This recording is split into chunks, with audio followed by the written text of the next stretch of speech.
Você tem se preocupado com a quantidade de bebida que alguém da sua família tem ingerido?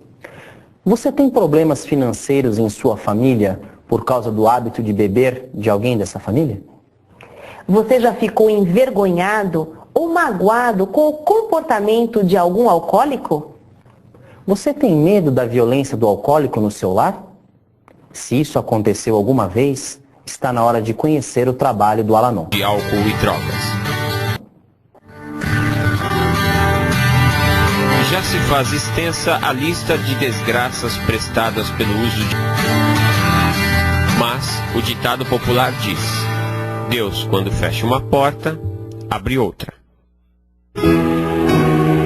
Na verdade, sabemos que as portas são fechadas por nós mesmos, e para cada uma que fechamos, o Criador abre uma porção de outras.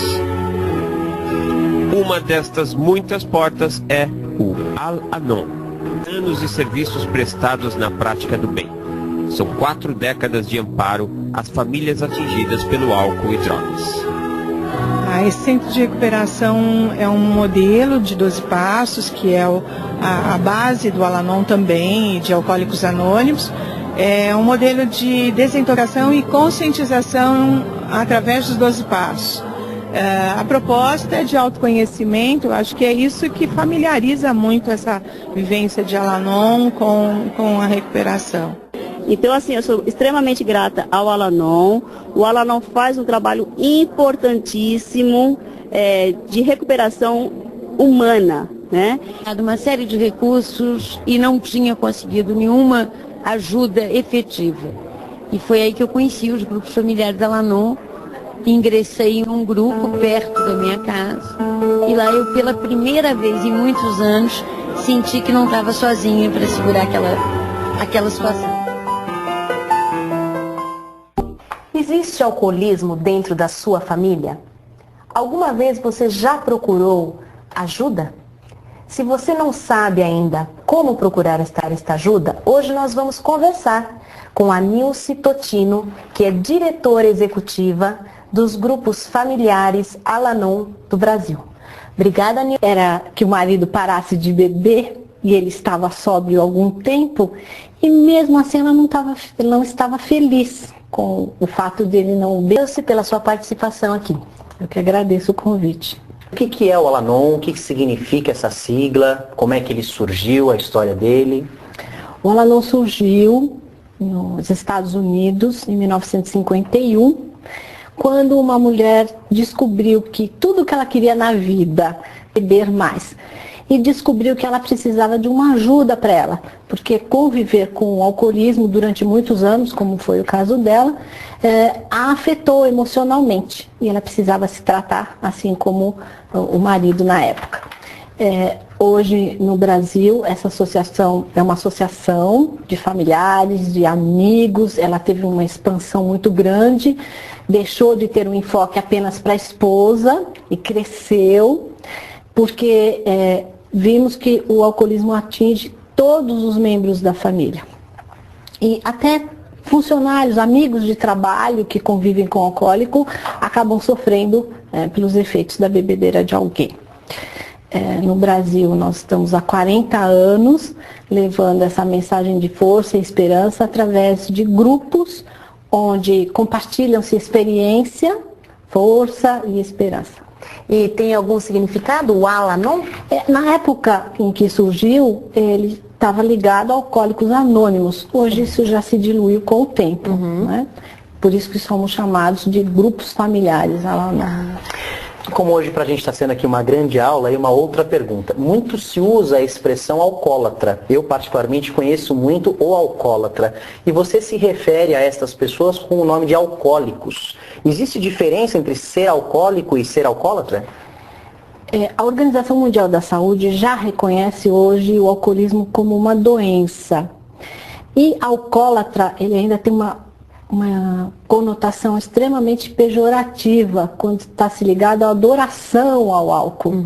E nós sabemos, acreditamos que o alcoolismo é uma doença e por isso preferimos a utilização do termo alcoólico. Fica mais carinhoso, mais próximo, desenvolve no familiar, no amigo, aquele membro da associação, um pouco mais de compaixão, que é o que nós também estamos procurando desenvolver. E quando a gente lê um pouquinho, né, sobre o Al-Anon, sobre os grupos familiares, existe lá assim a necessidade do familiar conhecer os 3 Cs que vocês colocam lá até no site. Tudo. O que significa esses 3 Cs? Conviver com o alcoolismo de alguém desenvolve uma série de sentimentos e um padrão de comportamento extremamente doentio, como a obsessão, né? Ou seja, aquela grande força para fazer o outro parar de beber. Desenvolve também uma raiva muito grande, porque todo o esforço que se faz é totalmente inútil. E mesmo porque se acredita muito, se você me amasse, você pararia de beber, e na verdade isso não acontece, porque é uma doença e já está fora de controle do alcoólico parar de beber. Desenvolve também o sentido de negação muito grande. E, assim como no alcoólico, que diz que para quando quer, a bebida não está sendo importante. Eu tenho domínio sobre ela, né? Eu não estou fazendo exatamente tudo isso que você está falando, ou que o familiar está colocando. Então essa negação no familiar é de se ele não bebe tanto assim, ele não está na sarjeta, porque essa é a visão do alcoólico, né? Está na rua, perdeu tudo. Então alguma coisa fica confuso. Normalmente, quando se chega aos grupos, se acredita que, primeiro, a culpa é do familiar. Afinal, se fez tudo, né? Se viveu em função de outro, se fez tudo para ele parar de beber, ele não fez, então a culpa é do familiar. Ou não foi uma boa mãe, foi um péssimo filho, não conseguiram ser o perfeito o suficiente para agradar o pai ou a mãe, porque o alcoolismo também é feminino. E esse sentimento de culpa é muito grande. Não se pode controlar, assim como não se pode controlar o desenvolvimento de uma diabetes, de um câncer, de uma tuberculose, o alcoolismo tem os seus estágios e que a única maneira de estacionar o alcoolismo é evitar o primeiro gole. Mas o familiar demora muito tempo para entender isso, porque vive realmente em função do outro. Uhum. Então, não come o suficiente ou come demais até para chamar atenção, não consegue trabalhar. Então, essa falta de controle sobre a sua própria vida é isso que ele vai descobrir, que ele não vai poder controlar o outro, ele vai poder controlar somente a si mesmo. Por quê? Depende da boa vontade do outro, depende do esforço que o outro vai fazer. E eu só posso, assim que o familiar deve pensar, eu só posso curar a mim mesmo, só posso investir na minha própria recuperação, ou seja, na volta da minha individualidade, da individualidade que como familiar eu perdi, vivendo totalmente para o outro.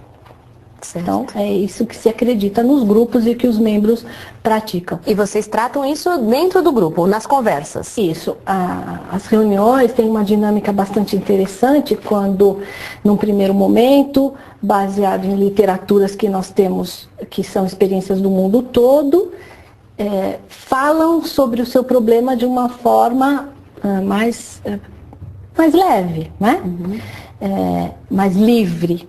E numa outra oportunidade, quando se permite falar sobre si mesmo. Então, baseado naquilo que se ouviu, você consegue colocar para fora. Gente, né? Ver que os grupos, os membros costumam dizer que o filme é o mesmo, mudam apenas os artistas, né? Mas o filme é o mesmo, porque a sensação de insegurança que o alcoolismo produz é comum a todo mundo. A falta de amor que se sente é comum a todo mundo. O acúmulo de ressentimentos e a necessidade de praticar o perdão, do entendimento, que é isso que esse compartilhar proporciona. Eu posso entender o outro, eu posso sentir compaixão pelo outro, eu posso separar o outro da doença. E isso é que é muito importante, muito bom de se ver. Nós vamos acompanhar agora um depoimento de uma pessoa que é membro do Al-Anon. Eu nunca tinha convivido com uma pessoa com problema de alcoolismo.